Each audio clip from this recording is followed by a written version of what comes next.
Hi everyone, welcome back to Joanne Tech Lover. I'm Joanne. I'll be taking a look at this Cougar QBX Ultra Compact Pro Gaming Mini-ITX PC case. And you can fit up to 7 fans in here as well as a full-size graphics card, so it's really enticing in the fact that I want to build another editing rig in here. Normally this is where I talk about the accessories that come with the product, but I didn't get any with the sample that they sent me, but I'm sure with your purchase you'll probably get an accessories package.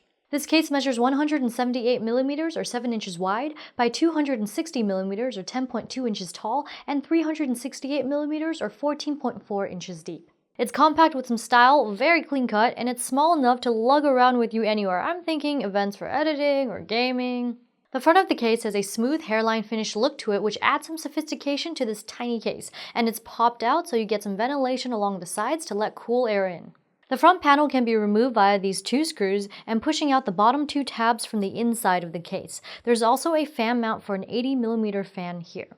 On the right edge, snuggled closely to the front panel is the power button, hard drive activity light, 2 USB 3.0 ports, and headphone and mic jacks. Here's a look at the left side panel. You get a large area of metal mesh for cooling, and the same goes for the right side panel.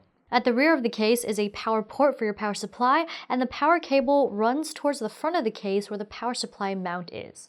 To the left of the power port is the knockout for your motherboard I/O, and to the right of that is the pre-installed 90mm fan. The mount design allows for a different size fan, and underneath all of that are 2 expansion slots so you can go ahead and install a dual slot card. Here's a look at the top of the case. You get more of that fine hairline finish, and there's support for a slim optical drive. Be sure to push down on the rubber cover to access the drive. This sliding piece here seems to partially cover the optical drive opening when you are not using it. The top panel can be removed via these 2 screws, then simply slide the panel off. The underbelly of the top cover has mounting points for 2 120mm fans. On the bottom you get some raised feet with rubber grippers, and there's a removable dust filter to catch all those dust bunnies. Is anyone else thinking of Totoro?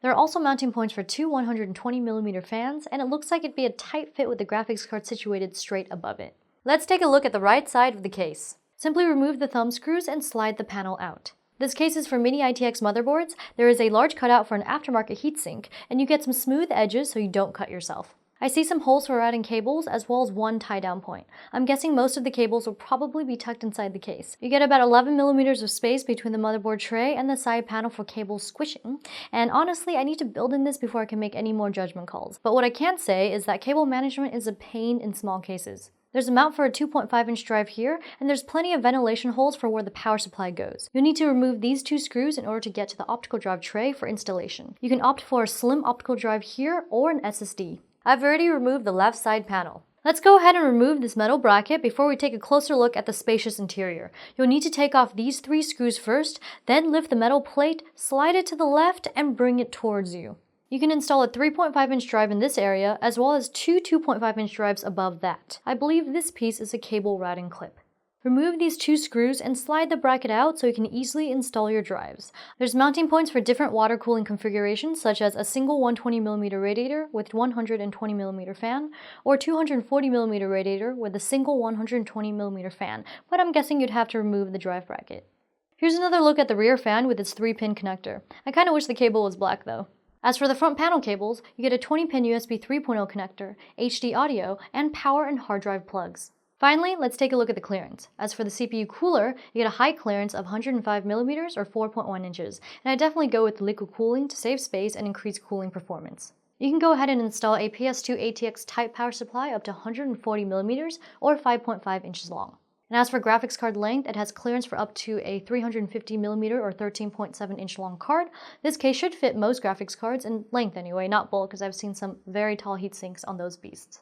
That wraps it up for this look at the Cougar QBX Mini-ITX PC case. If you like what you saw and you want to see more like it, be sure to hit the like, comment, and subscribe buttons, as well as follow me on social media. Joanne Tech Lover Facebook fan page, Joanne Tech Lover again on Twitter, and Joanne Tech Lover once more on Instagram. Don't forget to hit the donate button to help expand this channel and feed this techie. Be sure to check out my other YouTube channels, JTL Lifestyle for everyday gadgets, and JTL Cuteness Overload for an injection of cuteness into your day. Last but not least is storeenvy.com, where you can go ahead and check out my 8.5 by 11-inch autograph prints that you can buy. I guess all that's left to say is bye!